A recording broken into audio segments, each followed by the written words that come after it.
Hi guys, welcome to my channel. Don't forget to subscribe and like my videos. Guys, may share nga pala ako sa inyong coins.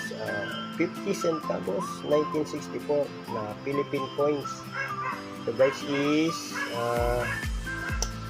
hanapin na rin guys. Hanapin na to. Itong ganito. Rare na rin to guys dito sa atin. Mahirap na rin hanapin to.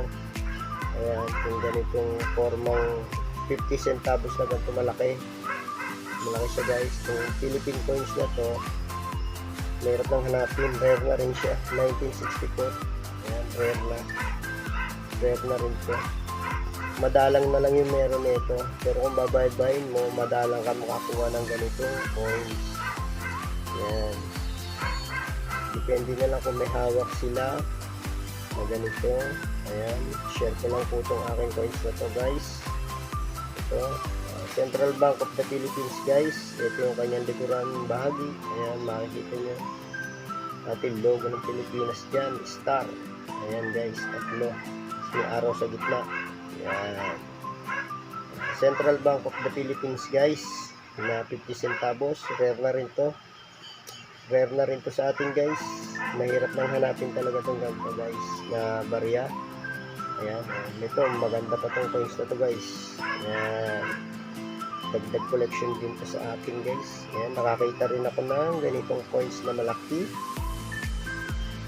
Ayan,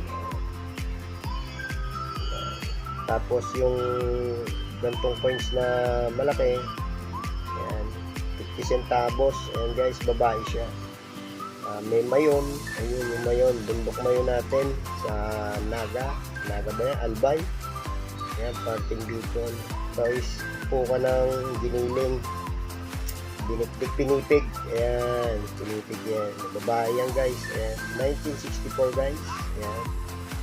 Guys, maraming salamat sa inyong panonood guys. Hanggang dito na lang.